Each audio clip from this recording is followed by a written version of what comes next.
You're listening to Trek FM. Want to join in the conversation and share your thoughts on this episode? Join the Babel Conference, our listeners' discussion group on Facebook. Just type BABEL into the Facebook search field, and we'll look forward to seeing you there. This is Steve Sansweet of Rancho Obi-Wan, and you're listening to the 602 Club.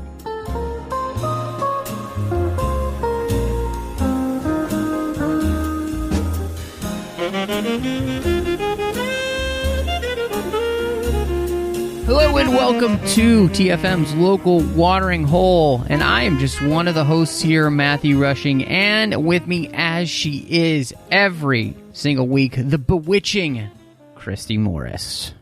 Yes, I am here. Had to. Oh, man. Today is going to be fun. Man, how are you, Christy? I'm good. I'm actually excited to talk about this one, especially because I loved the 1990 version. So. Excellent. And we decided to bring back because, he was a big fan of that version as well. Mr. Scott. Scott, how's it going, man?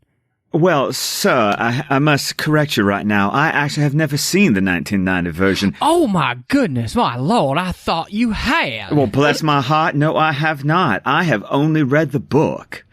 Oh, I see. Well, then you are well above me, who has done neither. We do not talk like that in Alabama. I'm sorry. Or in Georgia. But considering the setting of this movie, it does seem appropriate that I would be here tonight. That's true. Yeah. Although, isn't that more of a Georgia accent? Oh, who knows whatever Hollywood wants to do. None of us talk like that whatsoever. Exactly. That's okay. People think we talk like Hicks in Texas, but, I never talked like this either, so. Coach Taylor, what are you talking about? I don't know. Texas forever. Anyway, well, we are excited. We're going to be talking about The Witches that just premiered there on HBOMax. It's very fun to have something new to talk about. So make sure you find us wherever you get your podcasts. Christy and I were just reminiscing about how wonderful it is that we have legitimately blown out of the water numbers for the 602 Club of all time. And we still have, the rest of this week left. So it is fantastic. We really appreciate everybody doing whatever you've been doing. Keep it up. So find us wherever you get your podcasts. Of course, Apple Podcasts. We're on Spotify, Amazon Music, wherever you get your podcasts, you can find us. If you happen to be on Apple Podcasts, please do give us a star rating review. We're on Twitter at the 602 Club, where you can follow us and talk to us there. We love interacting with people, and honestly, we could use more followers. So please follow us. You can find us on Instagram, too, at the 602 Club TFM. And we love posting pictures and having conversations over there as well. So we would love your follow. You can find us on Facebook at facebook.com/TrekFM. You got the listeners-only discussion group called the Babel Conference, where you can talk to listeners from all over the world about what's going on in the network. And then, of course, Trek.fm is a great place to go. You can see all of the shows we're doing, as well as the contact section. You can send Christy and I an email. And then last but not least, we've got some associate producers through Patreon, Ken Tripp, Davis Grayson, Ryan Maillet, and Daniel Noah. We really appreciate their support. Honestly, we could use your support. So go to patreon.com/TrekFM. See how you can be part of our team. Honestly, there's some great contribution levels, but in the end, every little bit helps. So whatever you can do, please do help us out. And again, that's patreon.com/TrekFM. So, well, we already answered the question of where everybody is with the source materials, whether it's the book or the movie. I've read or seen neither before. Scott, you'd only read the book. Christy, had you read the book at all? No, so we've got literally every iteration of fan here. There you go, which is great. I like being on the tail end of things, for once. It's great.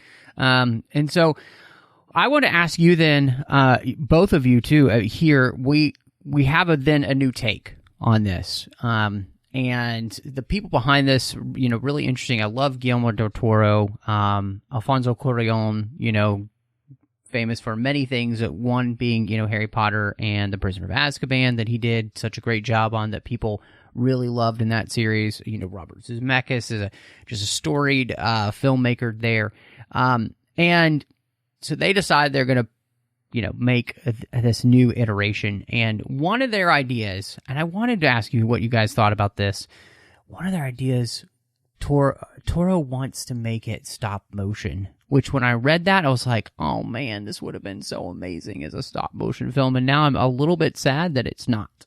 That would have given it quite the bit of charm. I have to admit that now that I know that, I want to see that. Someone make that happen. I'm sorry.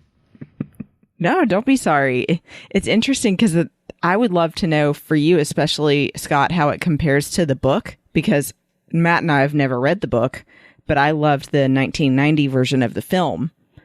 So, I would want to know too, because I initially think with stop motion of like The Nightmare Before Christmas, but then I've seen it's been done with things like Return of the Jedi, and I was going, wait, where? Well, with stop motion for me, what I think of, you think of Night Before Christmas, I thought immediately of Coraline. Okay, and thought, yeah. And how that would just really... Or Fantastic Mr. Fox, or there's so many great stop motion films out there. But I thought of Coraline only because that book by Neil Gaiman is very much in the tone of Roald Dahl's The Witches, like this book that's for children, but has an... I feel like it's almost hyperbolic to call it an edginess to it. But there's some dark stuff if you think about the fact that you're reading this book and going, this is for kids? And it just blows your mind like, wow, they used to write kids' books like that. And I hate to be like, back in my day, and sound like that. But no, there's some darkness in that book that actually they didn't go into in this new version of the movie that, from my understanding, is actually in the 90s version, which I want to see now. Like I'm willing to pay the $5 to rent it to watch it because I was like, ooh, I need to see all of it now. Yeah, I love that you brought that up about it being relevant too, especially with Neil Gaiman stuff, because I love the what is it? Good Omens show, which comes from Neil Gaiman, and they use stop motion in their intro, and so yeah, it's perfect style choice for that kind of thing. So yeah, actually, okay, you've both won me over. I now think it could be done again, but stop motion. Yeah, part of the reason I can understand why you don't do that is because stop motion, you really need somebody behind the scenes who understands that in a studio that understands that, So whether it's, the same studio that gives us things like, Human Link or the Wallace and Gromit series or Chicken Run, those kind of things, the studio who might do, Nightmare Before Christmas or Fantastic Mr. Fox, some great uses of stop motion. Oh gosh, Isle of Dogs, from Wes Anderson, fantastic stop motion. So, you can really do it. And I felt like as I was watching the movie, I could totally see it in stop motion too. How well it would work because of the subject matter. Scott, you mentioned too, there's the connection with the book and just, I feel like Roald Dahl has a kinship with Grimm's original fairy tales, where he's writing stories that are really scary, and they're meant to be scary because they're meant to teach kids important lessons. And, that's something we'll definitely talk about in this movie, but, there is some tough subject matter in here about death and about change and all these kind of things that, you just don't really get, and I feel like most of today's movies for kids, everything seems watered down and really happy-go-lucky, and this is, this kind of, as fun as it is, there's kind of a slight, melancholy heart to it. And that actually, I give credit to the movie. I did not feel that melancholy heart in the book when I read it. What I felt when I read the book was kind of a disguised happy-go-lucky while talking about deep, dark things like witches that just want to eliminate all children. on the planet, because the book is written in that very sort of British children's book style where it's like, I'm talking to you and you're a child, so you're going to completely understand everything that I'm saying to you right now because I'm writing it to you, the child. And shh, don't let the adults know that you're reading. Like you get this sense that's like that opening scene in the in this version of the movie where it talks about your teacher or the lady at the store or all of that. Like that was almost like the screenplay basically just ripped the page out of the book. It was like, no, here's the introduction, because there's a prologue in the book called A Note About Witches. And that entire opening scene is that like prologue to the novel. And that's the charm. Like that's the quality of writing that you get with Roald Dahl, is that sort of that British wit that just makes you go, that's kind of smart. But he's writing it to kids, knowing that kids totally get what he's saying. Almost as if it's a secret that the adults can't know that I know this. Yeah, I'm really glad to hear that it's like a page straight out of the book, because they say even in the name of the film on HBOMax, Roald Dahl's The Witches.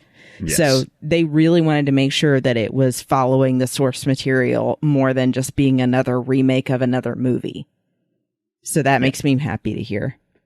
But which is kind of how I felt like Charlie and the Chocolate Factory, the one with Johnny Depp, feels like, which is it was meant to be something that was closer to the source material than it was to, just trying to remake the movie, which to me is always smart. Like if you have another version of the film, you need to differentiate yourself some way, and so for them it sounds like here that this does try to, and it's something they even talk about, that this version and this adaptation was meant to be closer to the source material. So, Scott, just as an interesting question, since you have read the book, did you feel like this is pretty close for the most part? For the most part. I mean, there were a couple of deviations, as there always is in adaptations, but I didn't feel like it was too off base. Like it follows the general plot, changing the setting, from England and Norway to, Alabama. So except for that, like the beats are there. So I guess if it's okay to talk spoilers, I mean, the only big difference is the fact that the girl mouse isn't just a mouse. Like, that's not a thing. Like, that's not a thing in the book. Or grandma having a personal run-in with the Grand High Witch. Those were a couple of things that I thought, well, I like the connection there because it kind of set up like sort of an arch nemesis kind of thing. Like, oh, I remember you. Like, I thought that actually added to the grandma character in the movie. So there were changes I didn't mind, but for the most part, yeah, it's a slim, less than 200-page children's book. That's perfect for a nice, neat little hour, 45-minute adaptation. Yeah. Yeah. You mentioned too this, and this is something that is very interesting, that they give this version a new setting, which is instead of England and Norway, that we are in Alabama, and I'm wondering for you guys, how this new setting works for you as they tell this story. Well, and even not just the setting, but the time frame. In history when it supposedly happened, is completely different. And it's set, during the 60s instead of later. I thought that it was a really cool way to have the same story happen, but add something different to it that you wouldn't expect. So, I mean, me personally, I enjoyed that aspect of it. I think that it was the one thing that didn't work for me with that was that Anne Hathaway's accent. I don't know if it was her choice as an actress or if she was told to have that kind of accent. But to me, it didn't really make sense with all of this other things going on with the time frame and the location. even if she's trying to be like the Angelica Houston version of the Grand High Witch, it just seemed out of place to me. Actually, that accent is exactly how she's written in the book. Oh, really? Okay. Because she is, and there's one line of dialogue that Octavia Spencer and the young boy have when they're driving up to the hotel. They mention Norway, I think, suggesting that the witches or even the Grand High Witch was from like the Netherlands or something like that. But so I think that was kind of their wink and their nod to that. But no, in the book, she is written like this is the way that she talks. She talks with the W's and the V's, and this is exactly the horrible wonderful children. Like that is literally like it's written in the book for you to read her with that over the top ridiculous accent. So that's where I took the appreciation of, oh my God, they went there. Okay, cool. Okay, see, yeah, and so I wouldn't know that since I didn't read the book, so I'm glad that you told me. Yeah, one of the things that I was thinking of with this setting and, changing the story to Alabama, using the 60s here, I really liked how well it kind of worked with what they did with the grandmother and kind of giving her this, classic, black grandma, deep into spirituality on all sides, right? Like she's not just a Christian. She's also got the kind of like the voodooism and the healing and like all of those things that kind of go along with that area of the country, and specifically like in that time period. It really, I felt like kind of worked for them to make her a foil too for the witches, by adding that element. And I don't know if that's at all part of the book that she has some of that there, but it just seemed to really work for the storytelling here very organically to me, even as somebody who's not read the book, that this would be the setting. And I just, it made for, kind of, I think, a fun setting. And, I just really enjoyed kind of the silliness of the, the snooty, a hotel manager and all those kind of things in a classic Southern setting. And so to me, I felt like, to kind of remake this and kind of make it your own, to put it in the 60s and in Alabama, really worked for me and what they were trying to do with just the rest of the story.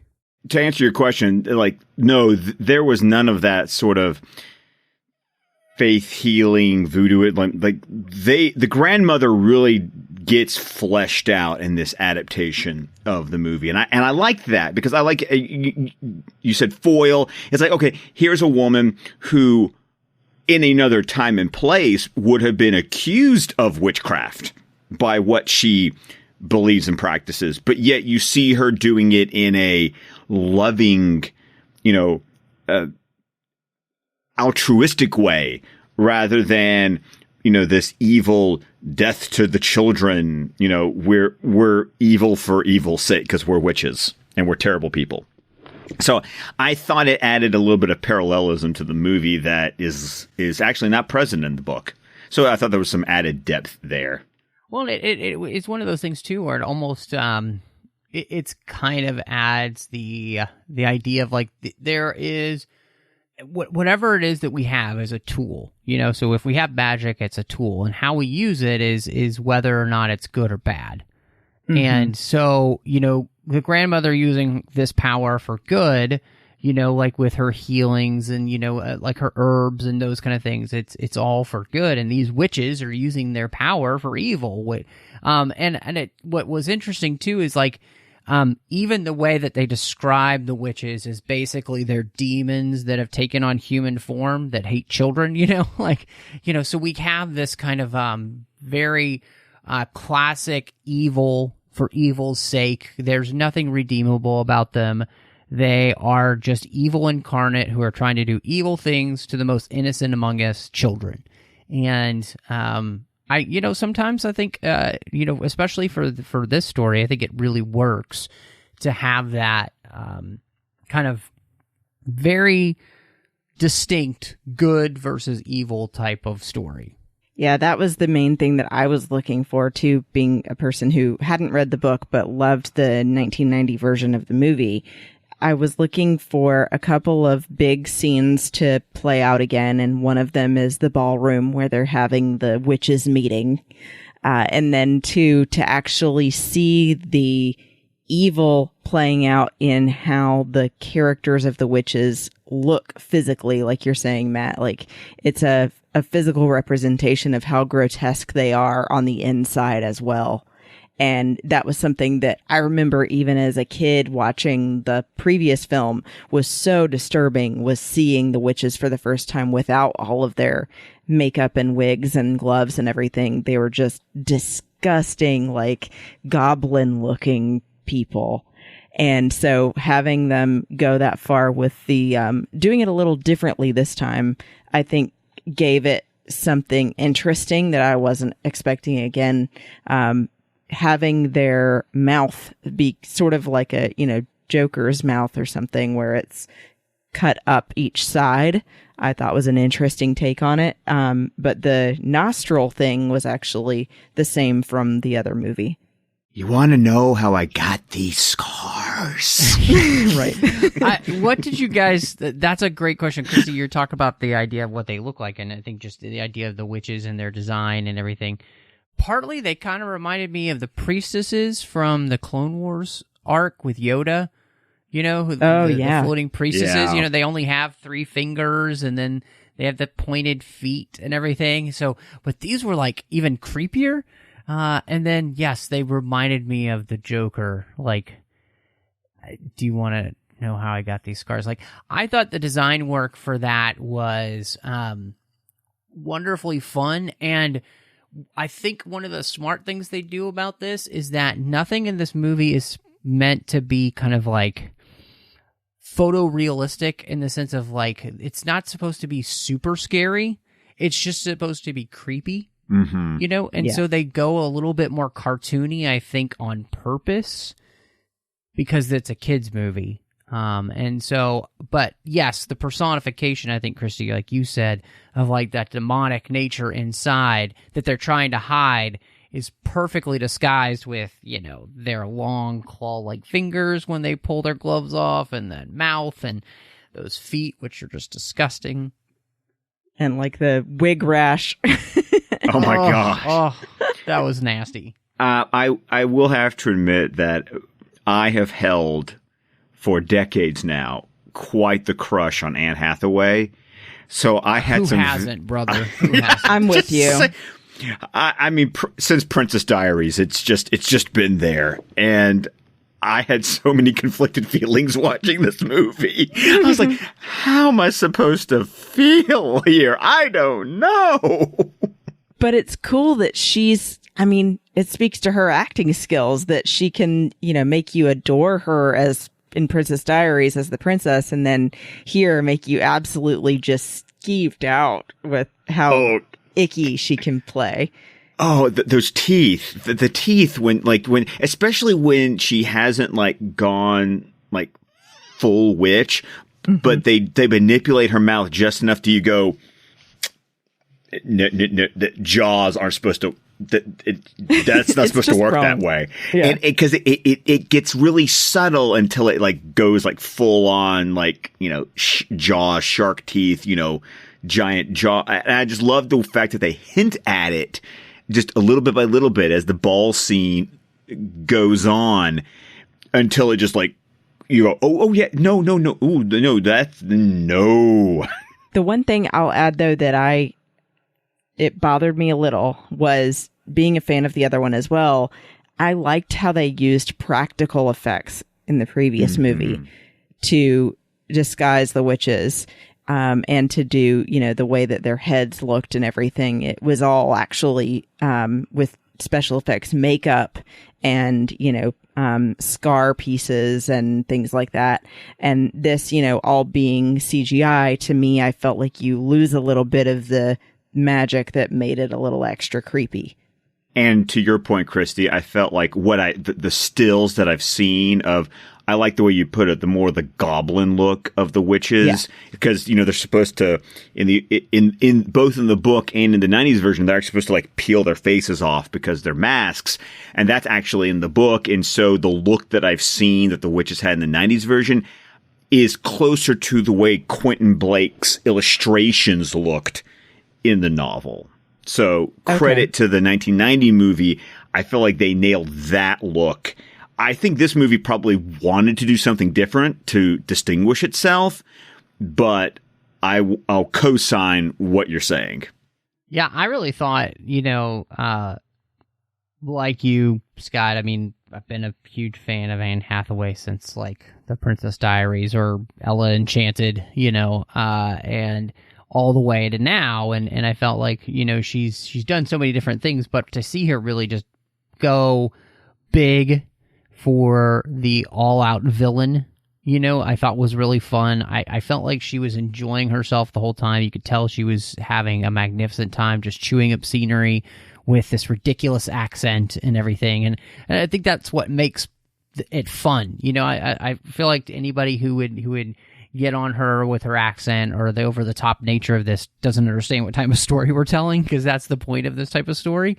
And so I thought she was really good, and I thought that the look and the feel of just the witches themselves works pretty well. I think, Christy, you'd probably be surprised. I'm sure there's probably more practical effects than we're aware of in the movie, but I also think they blend so much these days with CGI. It's hard to tell when something's practical and when something's digital, because that happens a lot. To me, it worked well enough. And man, when she pulls that like worm thing out of her head and then like eats it, was like, that was just nasty. Yeah. So yeah, I was glad that was not a practical effect. So, because it was just gross. It could be a gummy worm. Exactly what I thought. Oh my gosh.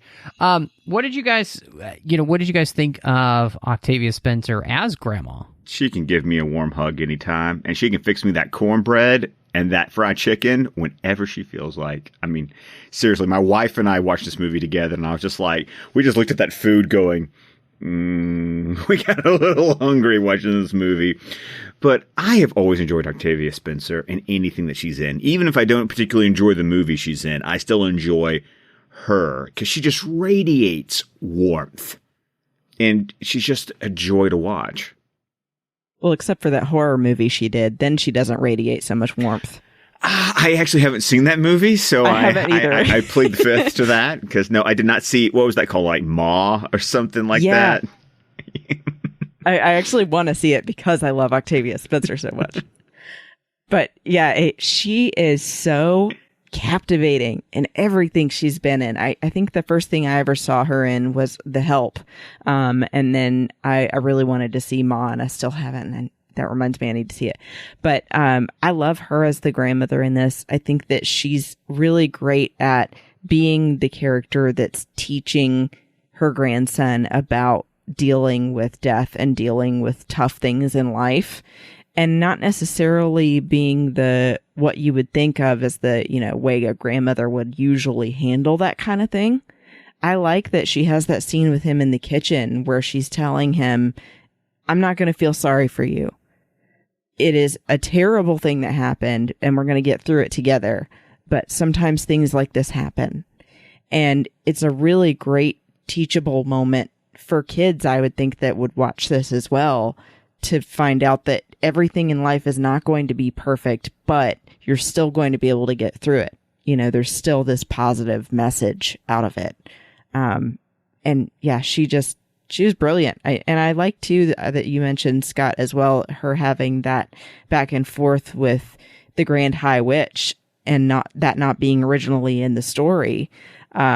I think that it was a good addition. I kind of wish they had been able to give more background to it to make it mean a little more to me, but I like that it was added. Yeah, I think, she's just so good. And like Scott, you mentioned you just take a warm hug from her anytime, and I feel like that's what she brings to the role.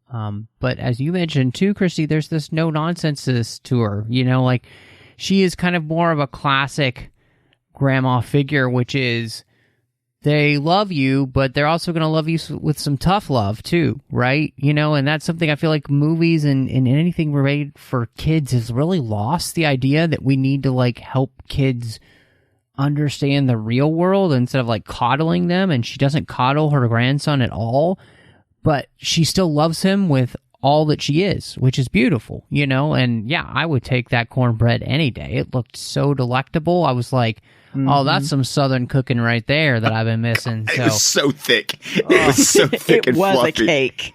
It was a cake. I loved it. My wife and I hit last word. It's like cake. I'm like, yes, ma'am. Yes, ma'am, it is. So I felt like that she was kind of the perfect person to play the role as they had written it. She really pulls it off. And I think she brought back to children's filmmaking a type of adult that's been missing for a while, which is someone who's there to help kids grow up to be adults, not kids to grow up to be big kids. She's got one scene like that with the boys who play her sons in Hidden Figures. I remember like when she takes the library book and she says, "My taxes pay for this. I can take this book." And that bus ride home from the library in Hidden Figures, I really feel like has like it's like a microcosm of what she does here. Yeah, that's a great point. His role is not as big as I would have liked it to be because I really like Stanley Tucci. Especially in something like Easy A, where he's just phenomenal. But he was great here, in the role as the hotel manager, as the guy who's just trying to make everybody happy at the hotel and doesn't realize that he's just welcomed a coven of witches into his hotel, for their, evil plan party. I appreciated that, one, while he did a slight Southern gentleman accent, he did not go overboard with it. He hinted at Southern gentleman.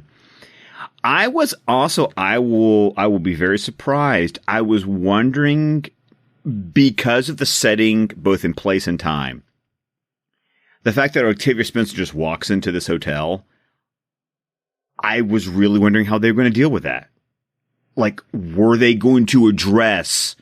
I mean, you had the staff being primarily black, and there is this sense from the staff of, oh my goodness, here's this lady who just walks in like she owns the place, and you can criticize it for maybe not being historically accurate, but I also appreciate the fact that they didn't use the manager to be a cartoon caricature of a racist of the period. They didn't go there.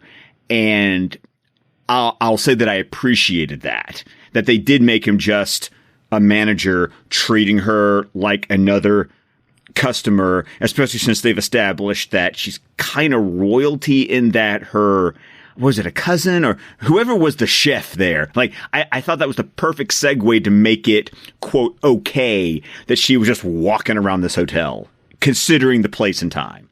Absolutely. And I think, like you said, Scott, that they made a good point of saying that it's her family member is an award-winning chef and is the head chef at this hotel. So it's not just like, oh, I've got a family member that happens to work there. So yeah, then it makes more sense as well. But yeah, I think that it was a good choice to make it not have the hotel manager be that kind of character.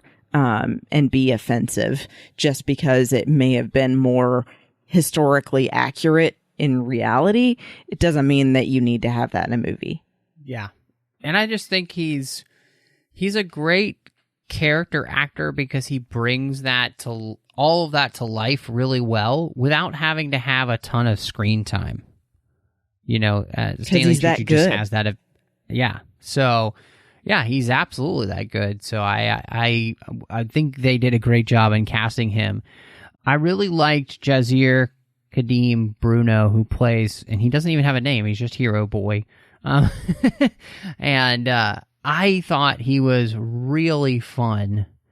And I think he did a great job of portraying not only the side of things where he's getting to be the hero boy, but I thought he did a great job with, as we talked about earlier, Scott, that kind of melancholy nature that he has to be able to pull off, where he is just, he doesn't want to eat. He doesn't even really want to sleep. He doesn't really want to do anything. He is lost in sadness. And I thought he pulled that off really well. And that's the most important part, because you need him to go on the journey from being somebody who's lost an incredible amount to being somebody who uses that as an impetus for change that allows him to be able to deal with the change that he's got. And I thought that was fantastic. And it partnered really well with Chris Rock being the older hero who's narrating this whole thing. And I thought the two together, they made for a fantastic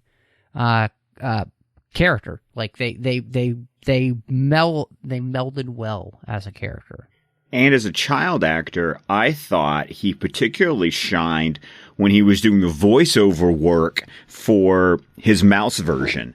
Because I'm even going to be honest, I even think his performance was even, I don't know, even more entertaining or more lively when he was the mouse, which I think is a credit, especially for a child actor as a voiceover actor. Because let's be honest, most voiceover acting, when you have a child character, it's an adult. I mean, they don't often get children to do the voiceover work. And sometimes when they do, you kind of suck it in and grit your teeth a little bit. And not him at all. Like he kind of like came alive, especially the way they animated the mouse to his voice.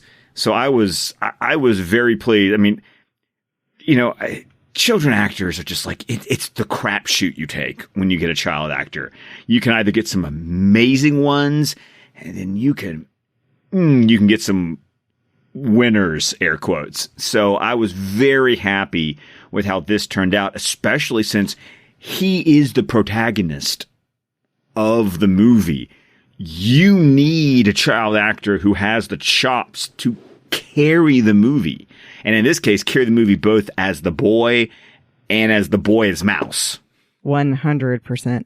That's the same thing I was thinking, that if he isn't great at what he's doing, then everything else could fall apart. And I love that he's also so great at, like you were saying, Matt, like playing the vulnerability and the pain that you would go through as a child in that situation in life, having lost your parents in an accident. And yet still being able to play the scenes well where, he's supposed to be happy-go-lucky going to train his mouse and meeting Bruno in the hallway. Seems like things are starting to get better for him. And then be able to turn around and play a mouse. I was really impressed. And I think that he, especially in the beginning with not being able to eat and things like that, moved me the most emotionally of any character of the whole movie. Yeah, that's a great point. And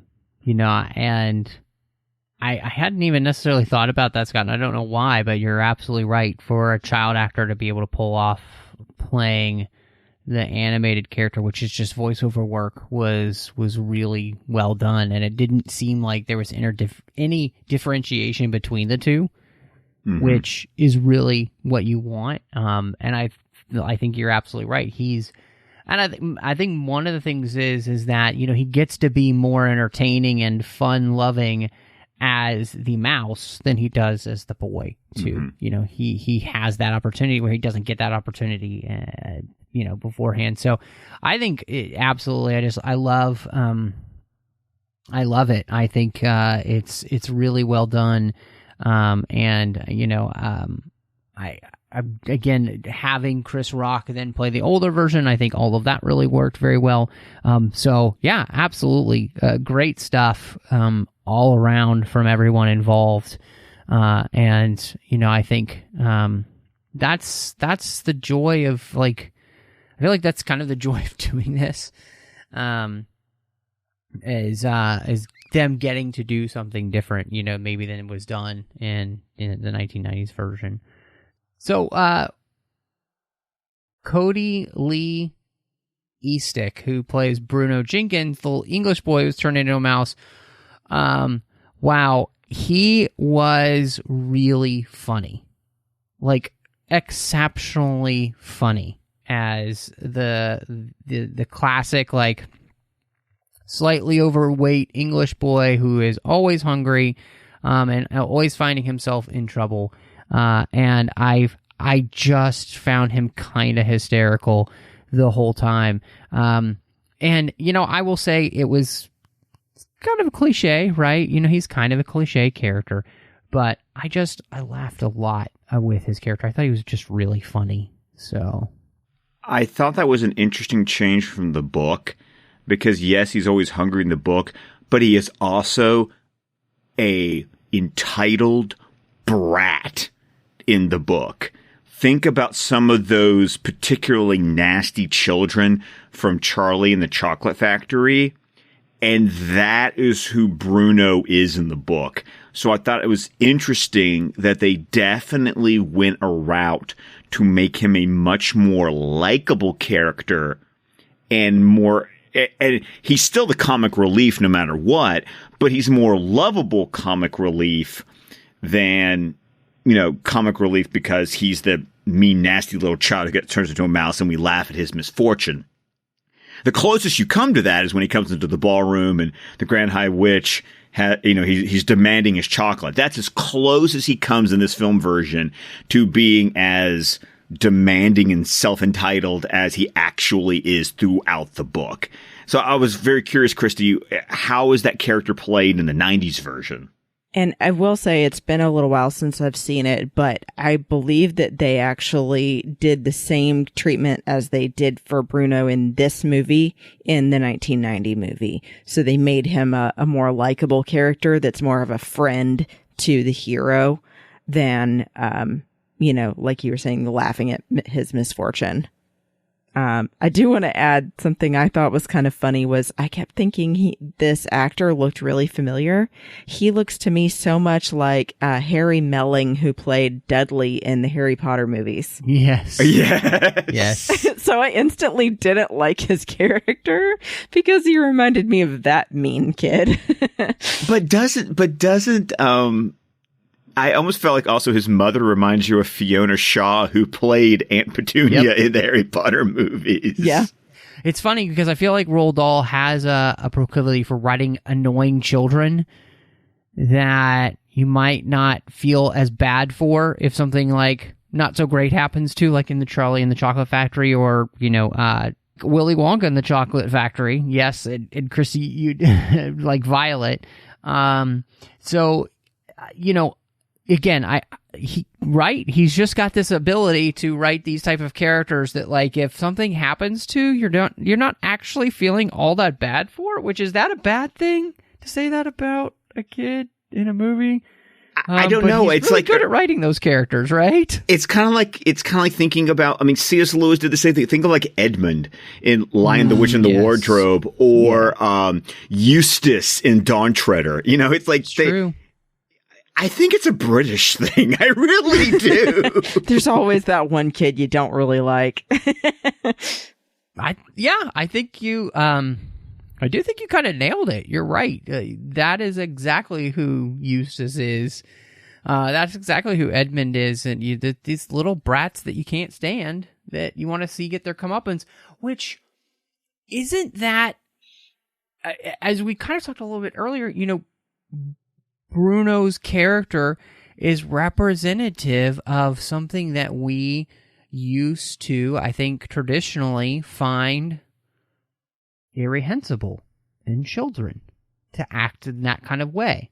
Whereas, it became kind of the thing when I think as I was growing up, you started to get the kids being brats, that it was okay.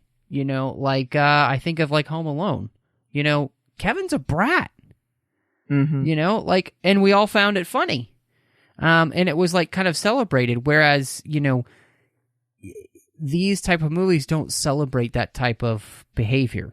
you know, and so it's really interesting to me, the differences we see in the way stories are told and the way people are portrayed, especially even children are portrayed. So, well, it goes back to something you said at the beginning of the podcast, which was that sort of torchbearer of Grimm's fairy tales, which the whole point of those original stories was to scare the crap out of children, because if you go back and look at the stories, it's the mean, nasty people and the mean, nasty children who get killed or maimed or eaten or any of that. I mean, it's something that when you talk about the Disneyfication of these old fairy tales is that you lose. Is when you find out what really happens to Little Red Riding Hood, or you find out what really happens to the wicked stepsisters in Cinderella or Hansel and Gretel, like, these were not good people, and they came to an end that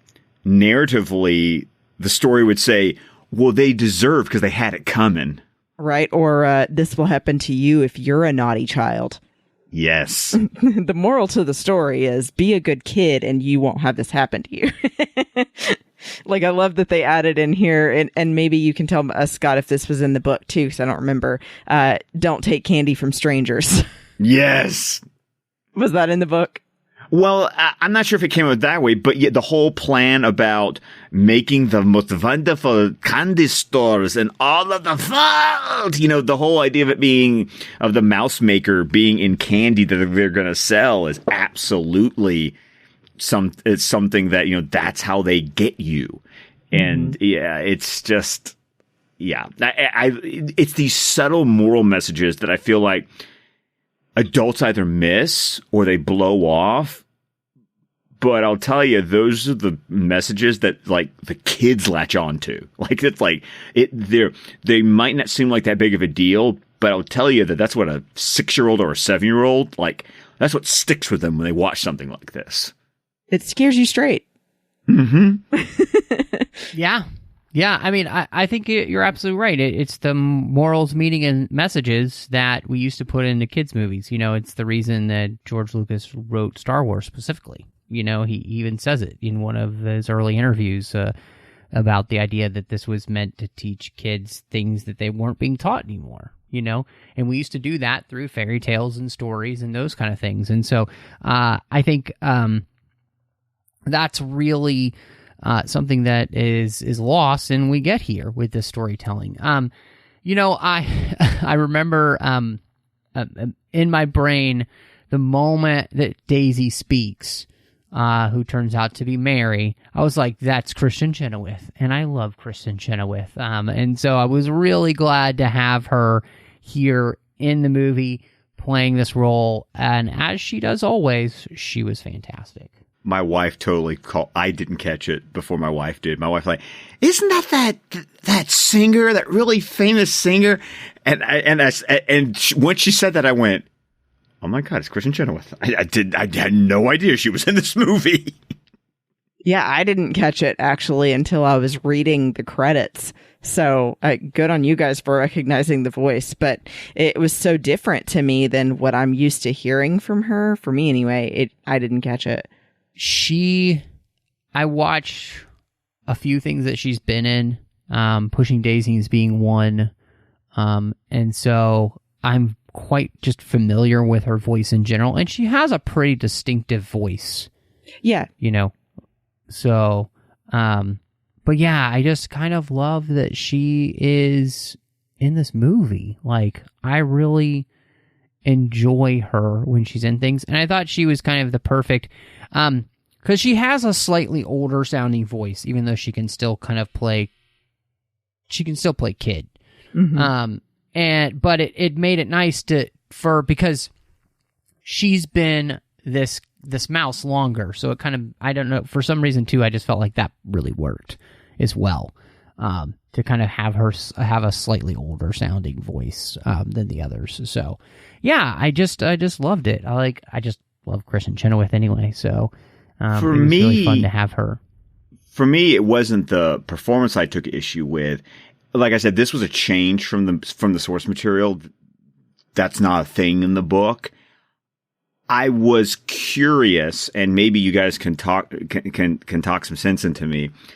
It's one of those cases, however, in film adaptations where they make a change from the source material.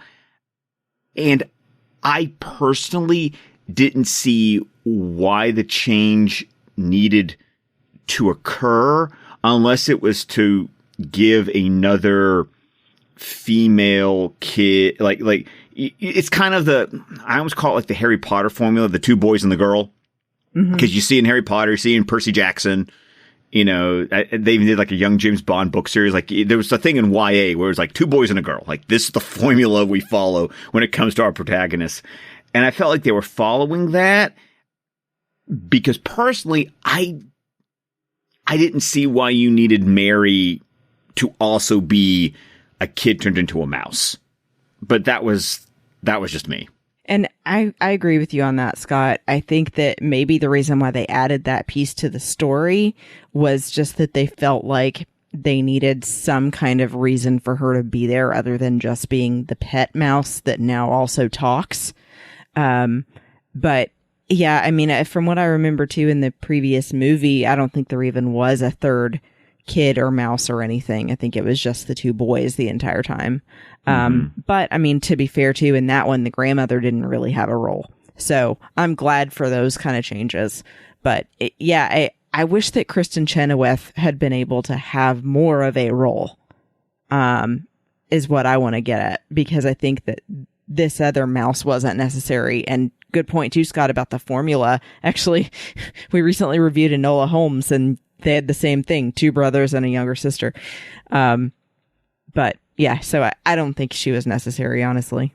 Yeah, I don't think she's necessary per se. I think I just I find her fun in the role. Like I don't know. It was interesting to have her be a part of the story and the surprise. I think more than anything, to me, the surprise worked that she could talk. Like, because I don't know what's coming, that I think it makes more sense to, to me at least story-wise, for her to be another kid that's been turned into, a mouse. And because if she had just talked and that wasn't the case, I'm like, okay, now we're in a really weird thing that doesn't seem to necessarily make sense with the rest of the world. Like, yes, I get that there are witches in this world, right? But it still would seem weird to me that all of a sudden mice could talk. Right, well. like you didn't know all animals talk?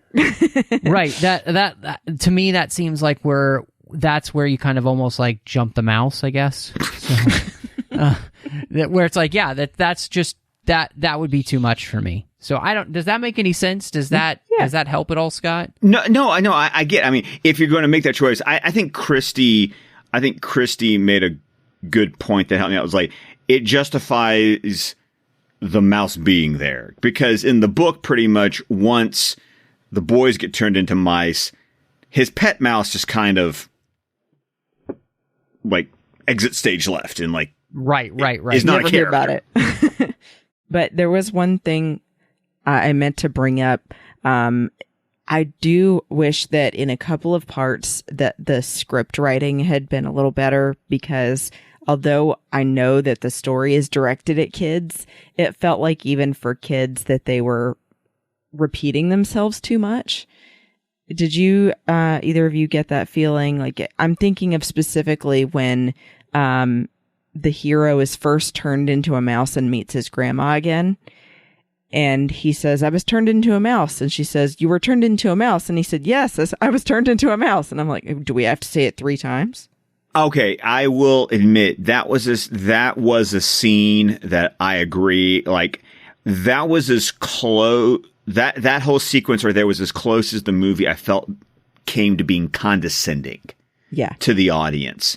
Like, even Octavia Spencer's performance was just a little much, in that you could tell that she was acting to, tennis balls or nothing. Like, I felt like it lost some of its authenticity in the performance in that one particular scene. So I I would completely co-sign with you on that.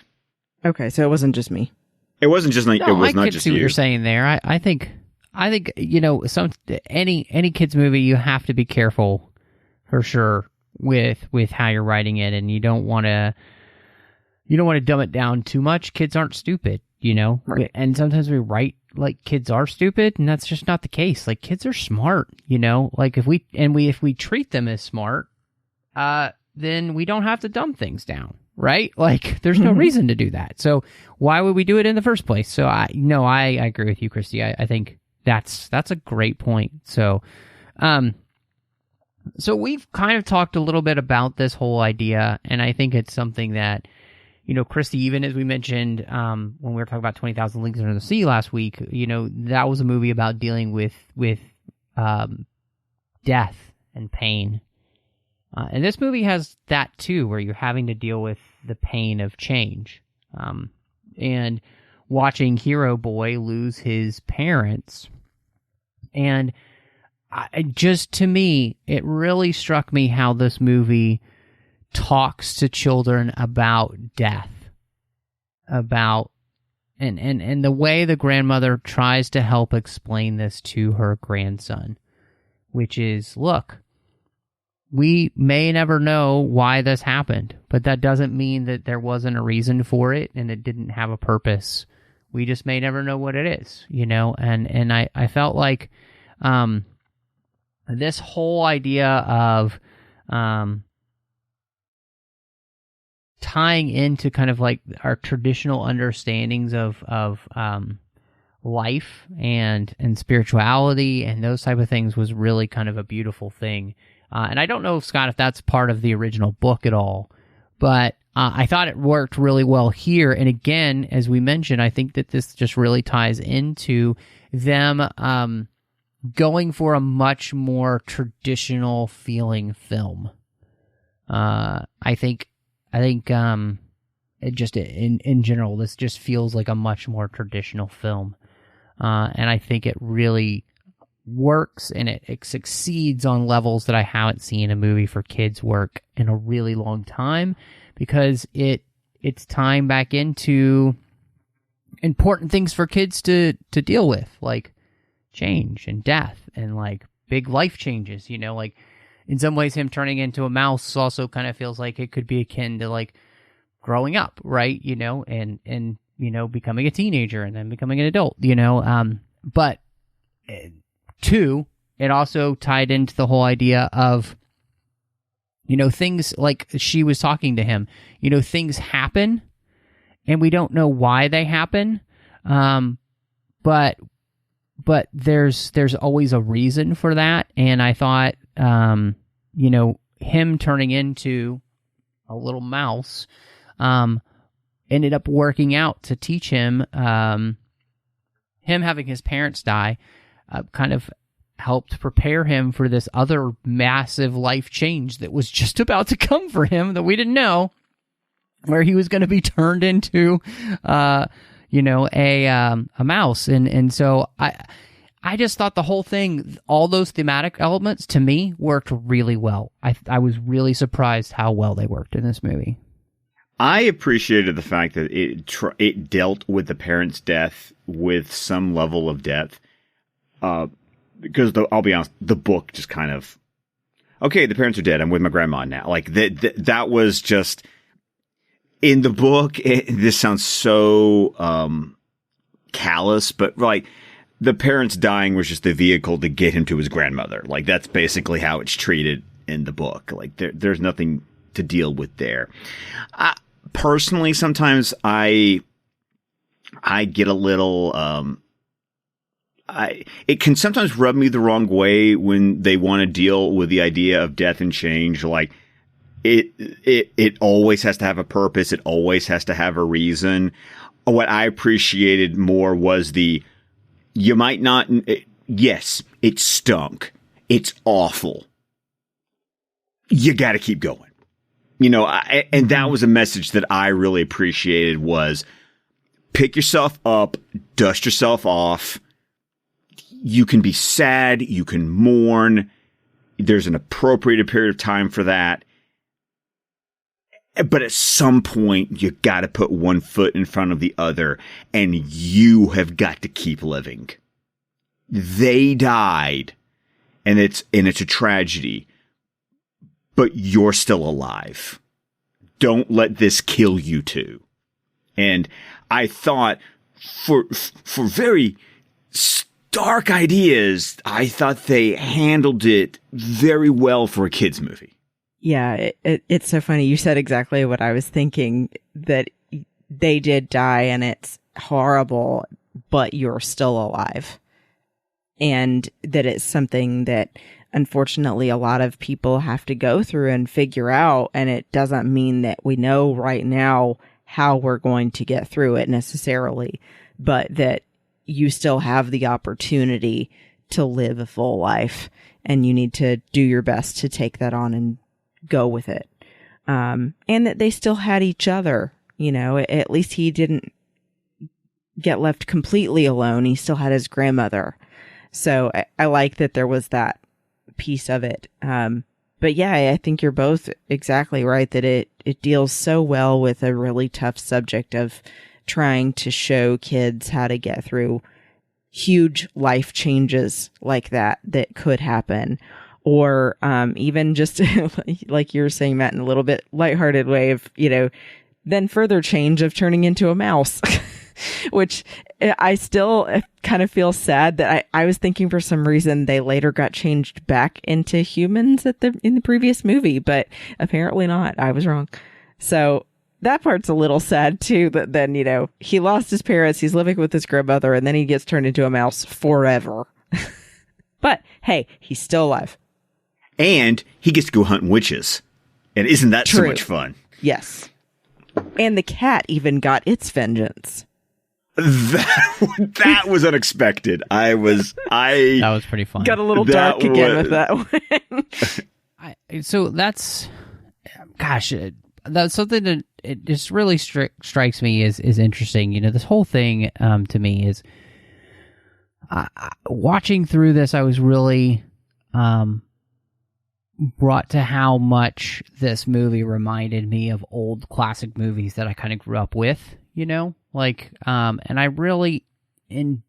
I just really enjoyed the film in that way. And, you know, I enjoyed that we were kind of looking to make that type of movie, you know, which I think kind of makes sense when I think about Robert Zemeckis and what he does, you know, with his films. There is a sentimentality to it, and a reality to it. Like when I think of what he did with The Polar Express, you know, that movie talks a lot about some of these realities of like growing up and belief and faith and those kind of things. So it's really interesting to have this movie kind of talk about some of those things from just a slightly different angle, you know. But it makes sense because it's something we've seen Zemeckis do before.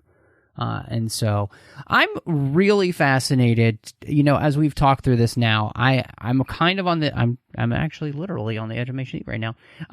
Wondering what you guys think about and what you would rate, this movie. Scott, you want to go first? I guess I will. Because I remember I even did it on my letterbox when I watched it last week when it came out, but I think I would give it 3.5 chocolate bars out of 5. Delicious. Delicious. Don't eat the pea soup, by the way. There's not. Why? No, get the jambalaya. I mean, seriously. Absolutely. When those are your options, yeah. Yeah, always go for the jambalaya. What about you, Christy?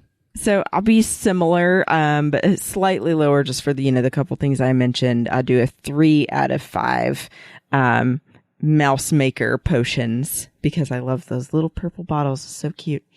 It just, it was those couple things with like a little too much CGI, the occasional script writing issue with feeling like it was a little condescending even for a kid's movie. But overall still a story I enjoy, and I keep meaning to go back and reread the other books. So I need to actually finally read the book for The Witches and not just watch the movies. Which also reminds me that a conversation that I want to bring full circle. they did a stop motion of James and the Giant Peach. Mm-hmm. Why didn't we remember that at the beginning when we were talking about stop motion? Yes, you're absolutely right. Good which point. we may have to cover sometime because I love James and the Giant Peach. Me too. Are you out of your mind?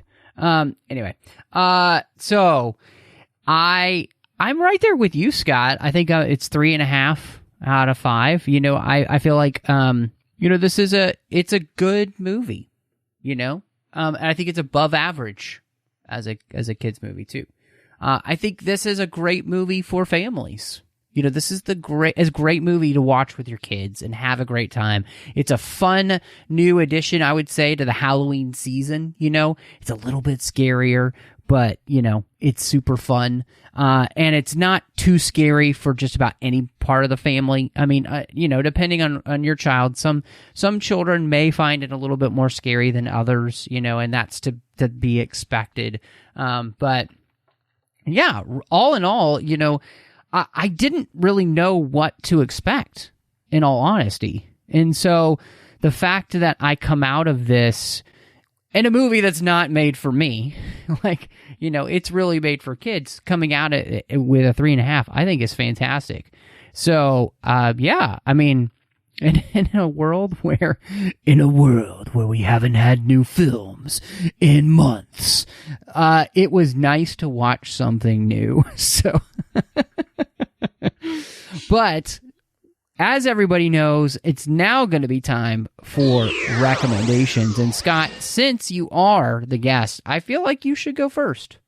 Well, in keeping with the season, because let's be honest, we still have a few more days of October and Halloween. I want to do a recommendation within a recommendation, because I want to recommend that everyone should go check out Literarily Wasted. Is an online book club that I've been a member of since the beginning. Some friends of mine from high school started it. You can find it on Facebook and YouTube and Twitter at Literarily Wasted. The members choose a book every month. And for the month of October, and it's a shame that I had not read this before, we've been reading Something Wicked This Way Comes by Ray Bradbury. And I am a huge Bradbury fan. I met him when I was 11 years old. Got a copy of Fahrenheit 451 autographed, and I just fell in love with the man. Something Wicked This Way Comes is one of these great, dark, fantastical books that deals with nostalgia and good versus evil, but also is written in the most poetic, figurative way. I mean, you wonder if anyone could just capture what autumn and October feels like on the page. Bradbury does it in this book, and I could highly recommend it. I read it in like a week. I couldn't put it down. And actually, a couple of days ago, I just watched Walt Disney Pictures did a film adaptation in 1983 with Jason Robards and Jonathan Pryce that I had never seen before. It's only available on DVD.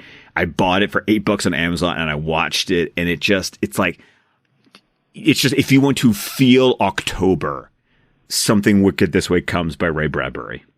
Okay, that sounds Very really cool.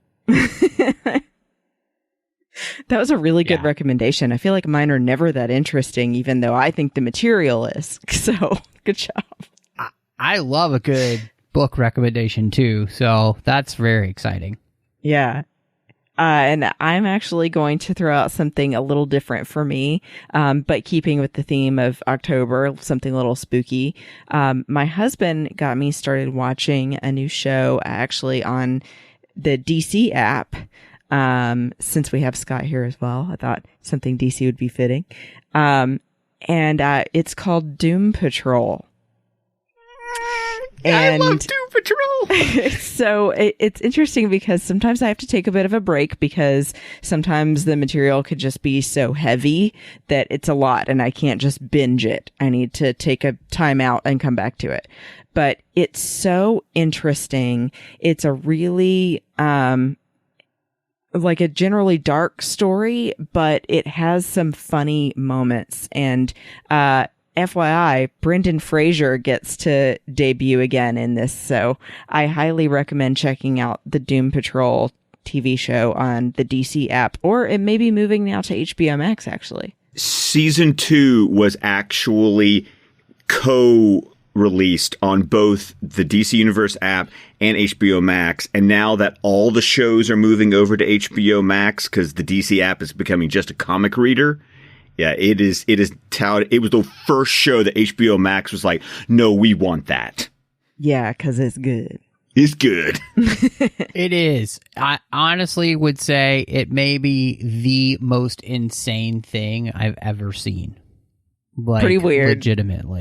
Yes. I actually haven't seen season 2 yet, but I will get to season 2. I've just been so busy with other things that I haven't got a chance to watch it yet. But no, that's awesome. I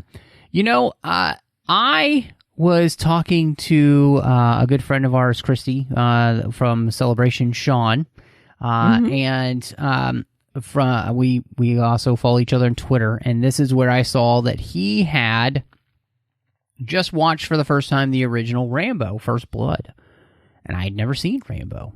So I thought, so I was at Walmart, and they had it for like 14 something for 4K.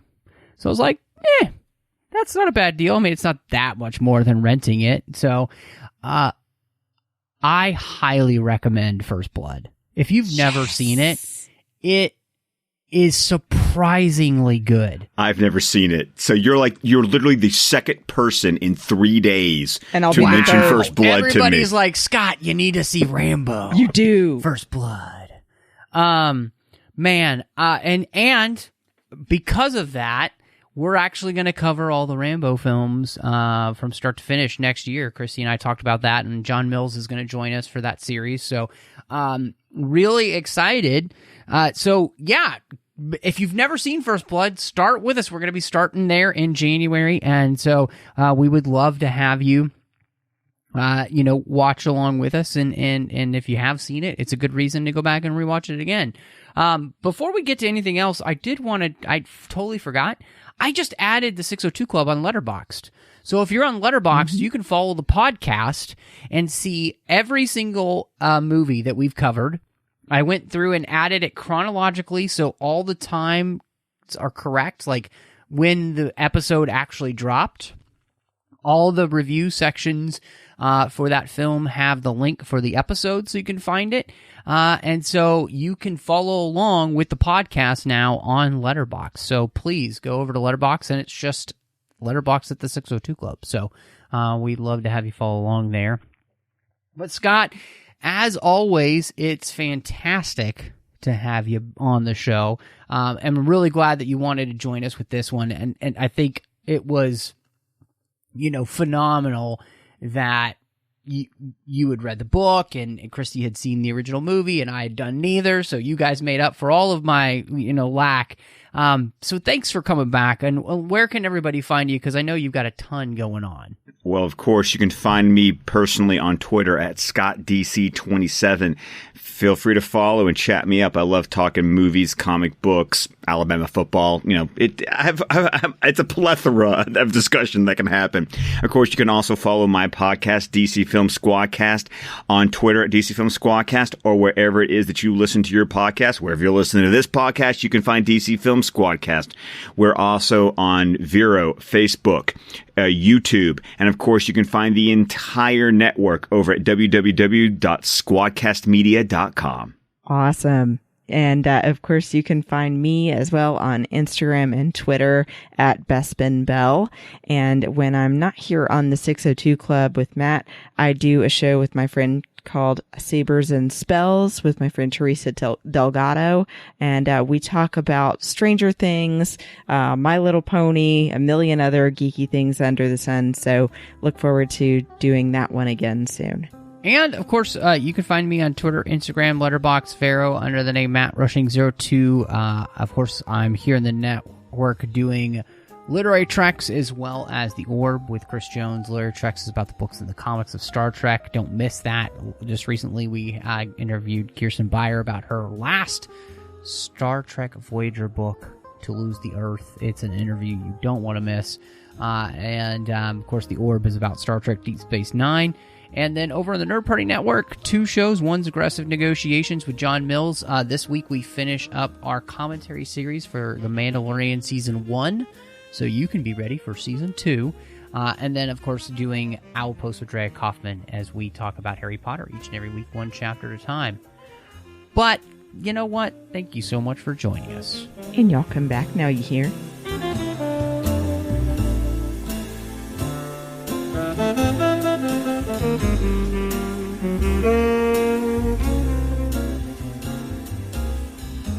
Thank you.